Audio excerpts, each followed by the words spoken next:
The wait is finally over, and the rumors can stop right here because we are officially breaking down the blueprint for the future of the Dirty Birds. With the 2026 NFL Draft in Pittsburgh looming, everyone has been blowing up my DMs asking the same thing: what is the plan to turn this roster into a legitimate powerhouse? Today, I'm delivering the answers you've been begging for with a deep dive mock draft that targets the trenches, the playmakers, and the hidden gems that will define the next era of football in Atlanta. If you want to see more of these deep dive mock drafts every single week, do me a massive favor and hit that like button, share this with the squad, and subscribe to the channel right now. Now, before we get into the nitty-gritty of these 5 crucial picks, we have to address the elephant in the room. Is this the year the front office finally prioritizes raw physical dominance over safe selections? We aren't doing trades today, just straight-up value picks, and it starts at pick number 48. With the 48th pick in the 2026 NFL Draft, the Atlanta Falcons select Dominique Orange, the massive defensive tackle out of Iowa State. If you haven't heard this name yet, get ready, because he is the ultimate sleeper of this class. Orange is a literal mountain of a human being, and he is exactly the kind of anchor this Jeff Ulbrich-led defense is starving for. We saw the struggles last year. We saw the lack of a true nose tackle presence that could just sit down, plug 2 gaps, and let the linebackers run free. Orange is that guy. He's got those active feet and the rare athleticism to handle the zone blocking schemes that have taken over the league. Now, I know the box score scouts are going to look at his 2025 stats and feel underwhelmed.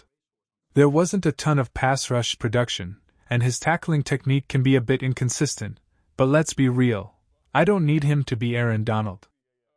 I need him to be an immovable object. I need him to stop the run dead in its tracks at the line of scrimmage. Under Ulbrich's coaching, Orange has a ceiling that is through the roof. He's already generating massive buzz from his combine interviews, and even though he's waiting for his pro day to show off the physical numbers, the league insiders are already sold on his ability to eat blocks and free up the rest of the defense. Question of the day: if you were in the war room, would you prioritize a massive run stuffer like Dominique Orange in the second round, or would you gamble on an edge rusher with higher sack potential? Let me know your thoughts in the comments below. Moving into the third round at pick 79, the Falcons are going to add a weapon that is going to make the rest of the NFC South lose sleep: Elijah Sarrett, the wide receiver out of Indiana. I am obsessed with this pick. Sarrett is the most underrated receiver in this entire draft cycle, and he reminds me so much of Drake London it's scary. His body control in midair is elite. We are talking about a guy who can adjust to any ball, high-point it, and come down with it in heavy traffic. He was a touchdown machine during Indiana's championship run, hauling in 15 scores in 2025 alone. While his route tree is a bit basic right now, mostly slants, curls, and out routes, his hands are arguably the best in the class. 3 drops. That's it. Out of 65 catches, only 3 went to the ground. And get this, 80% of his catches resulted in first downs. He is a certified chain mover. He's not just a deep threat. He's a progressive passing weapon who perfectly complements what we already have. When you look at his career numbers, over 3,500 yards and 44 total touchdowns across his time at James Madison and Indiana, it's clear that this guy is a winner. He is plug and play, NFL ready, and exactly the kind of reliable target a young quarterback needs to succeed. As we move into the fourth round at pick 114, we're looking at the secondary. The Falcons select Hezekiah Masses, the cornerback from California. First off, what a legendary name, right? But beyond the name, Masses is a physical specimen who absolutely crushed the combine. He clocked a 4.46 40-yard dash, showing off lightning-quick recovery speed. He's a press coverage specialist who lives to get in the face of opposing wideouts. Now, his tackling is a bit of a project. He had a 15% missed tackle rate last year, but as a pure cover corner, he's elite. He had 5 interceptions and 13 pass breakups last year, posting a PFF grade of nearly 80. He's an outside-only corner because of his height and build, But that's perfect because he can slot in right across from A.J. Terrell and give us a formidable duo on the perimeter. He's an efficient mover who accelerates with power, and if he can just shore up his tackling, we are looking at a perennial starter. Closing out the draft in the late rounds, we're looking at depth and development. At pick 197 in the 6th round, we're grabbing Le'Veon Moss, the running back from Texas A&M. Moss is a total steal here. He was a bell cow back for the Aggies before an ankle injury sidelined him for most of 2025, which is the only reason he's available this late. He isn't here to take the starting job, but as an RB2 who can provide a 1-2 punch and replace the production we might lose in free agency. He's perfect.